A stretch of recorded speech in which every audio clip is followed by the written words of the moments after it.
Hi friends, நம்மளோட சேனலில் கொஞ்ச நாளைக்கு முன்னாடி ஒரு வீடியோ போட்டிருந்தோம். அந்த வீடியோ என்ன அப்படின்னா, வாட்ஸ்அப்பில் நமக்கு வர வாய்ஸ் மெசேஜ் நம்மளோட ஃபைல் மேனேஜரில் எங்கே சேவ் ஆகுது, எப்படி நம்ம அதை ப்ளே பண்ணி பார்க்குறது வீடியோ போட்டிருந்தோம். ஸோ அந்த வீடியோ பார்த்து நம்மளோட சப்ஸ்கிரைபர் ஒருத்தவங்க ஒரு கமெண்ட் பண்ணியிருந்தாங்க. இந்த வாட்ஸ்அப் வாய்ஸ் மெசேஜை நம்மளால் லேப்டாப்பில் ப்ளே பண்ணி பார்க்க முடியுமா அப்படின்னு கேட்டிருந்தாங்க. ஸோ அதை நம்ம இந்த வீடியோ பார்க்க போகிறோம். ஸோ ஃபர்ஸ்ட் என்ன பண்ண போகிறோம் அப்படின்னா, நம்மளோட ஃபைல் மேனேஜரில் அந்த வாட்ஸ்அப் வாய்ஸ் மெசேஜை ஓடிஜி மூலமாக பென்ட்ரைவில் காப்பி பண்ணிவிட்டு அந்த பென்ட்ரைவ் நம்ம லேப்டாப்பில் போட்டு ப்ளே ஆகுதுன்னு பார்க்க போகிறோம். நம்மளோட ஃபோனில் டிஃபால்ட்டாக ஒரு மியூசிக் பிளேயர் இருக்கும். அதே மாதிரி லேப்டாப்லையுமே ஒரு மீடியா பிளேயர் ஒன்று டிஃபால்ட்டாக இன்ஸ்டால் பண்ணி கொடுத்துருப்பாங்க. அந்த டிஃபால்ட் மீடியா பிளேயரில் இந்த வாட்ஸ்அப் வாய்ஸ் மெசேஜ் ப்ளே ஆகுதுன்னு பார்க்க போகிறோம். இல்லை ப்ளே ஆகலை அப்படின்னா, அப்படி ஒருவேளை டிஃபால்ட் மீடியா பிளேயரில் ப்ளே ஆகலை அப்படின்னா வேறு எந்த மீடியா பிளேயர் நம்ம யூஸ் பண்ணி ப்ளே பண்ணுறதுலாம் நம்ம இந்த வீடியோவில் டீட்டெயிலாக பார்க்கலாம். ஸோ ஃபஸ்ட்டு நான் ஃபோனில் இந்த வாட்ஸ்அப் வாய்ஸ் மெசேஜ் எங்கே சேவ் ஆகுதுன்னு உங்களுக்கு சொல்லிடுறேன். அதன் பிறகு அந்த வாட்ஸ்அப் வாய்ஸ் மெசேஜை நம்ம காப்பி பண்ணி லேப்டாப்பில் ப்ளே பண்ணி பார்க்கலாம். ஸோ உங்களோட ஃபோனில் ஃபைல் மேனேஜர் ஓப்பன் பண்ணிக்கோங்க. ஸோ இந்த ஃபைல் மேனேஜரில் வாட்ஸ்அப்னு ஒரு ஃபோல்டர் இருக்கும். அந்த ஃபோல்டர் செலக்ட் பண்ணிக்கோங்க. இங்கே மீடியான்ற ஆப்ஷன், இந்த இடத்துல வாட்ஸ்அப் வாய்ஸ் நோட்ஸ் இந்த ஆப்ஷன் செலக்ட் பண்ணிக்கோங்க.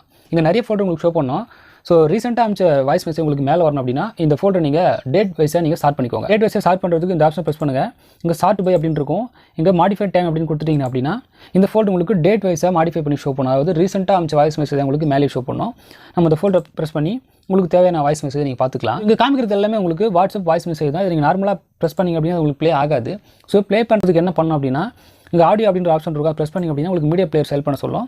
நீங்கள் உங்களுக்கு தேவையான மீடியா பிளேயர் ப்ரெஸ் பண்ணி நீங்கள் ப்ளே பண்ணி பார்த்துக்கலாம். ஸோ இதுதான் வாட்ஸ்அப் வாய்ஸ் மெசேஜ். இது நம்ம ஜஸ்ட் செலக்ட் பண்ணி பென்ட்ரைவில் காப்பி பண்ணி அதை நம்ம இப்போ லேப்டாப்பில் ப்ளே பண்ணி பார்க்கலாம்.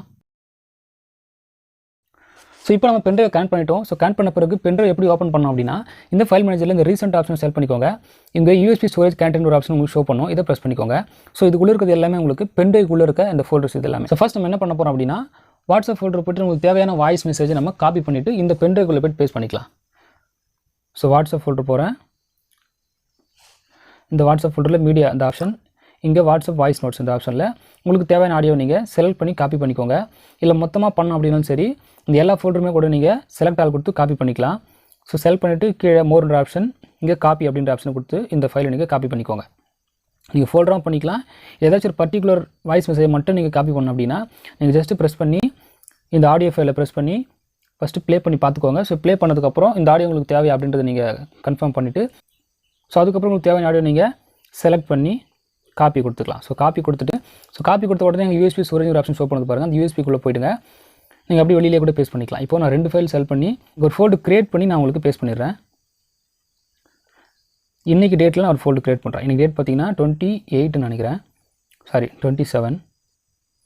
ஸோ 27 ஆகஸ்ட் 23 ஒரு ஃபோல்டர் கிரியேட் பண்ணி அதுக்குள்ளே இப்போ நான் காப்பி பண்ண அந்த வாய்ஸ் மெசேஜை பேஸ்ட் பண்ணிக்கிறேன். இப்போ நான் யூஎஸ்பியை டிஸ்கனெக்ட் பண்ண போகிறேன்.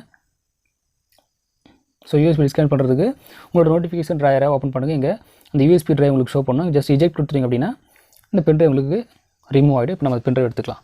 இப்போ இந்த பென்ட்ரைவை நம்ம லேப்டாப்பில் இன்செர்ட் பண்ணி அந்த வாட்ஸ்அப் வாய்ஸ் மெசேஜ் எப்படி ப்ளே பண்ணுறது நான் உங்களுக்கு ஷோ பண்ணுறேன். ஃபஸ்ட்டு நம்ம ஓடிஜிலேருந்து பென்ட்ரைவ் ரிமூவ் பண்ணிக்கலாம். இப்போ அந்த பென்ட்ரைவ் நம்ம லேப்டாப்பில் இன்செர்ட் பண்ணலாம். ஸோ இன்செர்ட் பண்ண உடனே ஒரு சிலருக்கு அந்த பென்ட்ரைவோட ஃபோல்டர் ஷோ பண்ணோம். ஒருவேளை உங்களுக்கு பென்ட்ரைவோட ஃபோல்டர் ஷோ பண்ணலை அப்படின்னா நம்ம கம்ப்யூட்டர் ஓப்பன் பண்ணிக்கிறோம். இந்த கம்ப்யூட்டரில் யூஎஸ்பி டிரைவர் ஆப்ஷன் இருக்கும். அதை செலக்ட் பண்ணி ஓப்பன் பண்ணிக்கோங்க. இந்த ஃபோல்டர் தான் உங்களுக்கு பென்ட்ரைவோட ஃபோல்டர். ஸோ இந்த இடத்துல நம்ம கிரியேட் பண்ண அந்த 27 ஆகஸ்ட் 23 ஃபோல்டர் இருக்கும். ஸோ அதை நம்ம ஓப்பன் பண்ணோம் அப்படின்னா இப்போ நம்ம காப்பி பண்ண 2 வாய்ஸ் மெசேஜ் அந்த ஃபைல் உங்களுக்கு ஷோ பண்ணுது. இப்போ இந்த ஃபைல் நம்ம டபுள் கிளிக் பண்ணோம் அப்படின்னா நம்மளுக்கு ஓப்பன் ஆகாது. ஏன் அப்படின்னா லேப்டாப்பில் டிஃபால்ட் மீடியா பிளேயர் ஒன்று இருக்கும். அதாவது விண்டோஸ் மீடியா பிளேயர்னு சொல்லுவாங்க. இந்த விண்டோஸ் மீடியா பிளேயர் நம்மளுக்கு இந்த ஃபைல் ஓப்பன் பண்ணுறதுக்கு சப்போர்ட் பண்ணலை.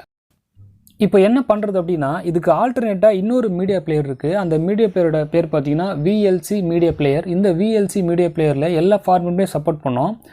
அதுக்கு ஒரு வெப்சைட் இருக்குது, filehippo.com அப்படிங்கிறது அந்த வெப்சைட். அந்த வெப்சைட்டுக்குள்ளே சர்ச் ஆப்ஷனில் நீங்கள் VLC மீடியா பிளேயர் அப்படின்னு சர்ச் பண்ணி டவுன்லோட் பண்ணிக்கலாம். நான் உங்களுக்கு தேவையான டிஸ்கிரிப்ஷனில் உங்களுக்கு அந்த வெப்சைட்டை நான் உங்களுக்கு ப்ளேஸ் பண்ணுறேன். நீங்கள் அங்கே பார்த்து டவுன்லோட் பண்ணிக்கோங்க. இப்போ இந்த VLC மீடியா பிளேயர் நீங்கள் டவுன்லோட் பண்ணதுக்கப்புறம் இந்த ஃபைல் மேலே செலக்ட் பண்ணுங்கள். ஃபஸ்ட்டு கொடுத்த மாதிரி ஓப்பன் வித் ஆப்ஷனை செலக்ட் பண்ணுங்கள். இங்கே VLC மீடியா பிளேயர் அப்படின்னு இருக்கும். கிளிக் பண்ணிங்கன்னா இந்த ஃபைல் உங்களுக்கு ப்ளே ஆக ஆரம்பிச்சிடும். கீழே பார்த்தீங்கன்னா அந்த ஆடியோ உங்களுக்கு ப்ளே ஆகிட்டு இருக்கு பாருங்கள். அப்புறம் நம்ம ஒவ்வொரு தடையும் ஓப்பன் வித் கொடுத்து VLC மீடியா பிளேயர் கொடுக்கணும்னு அவசியமே இல்லை.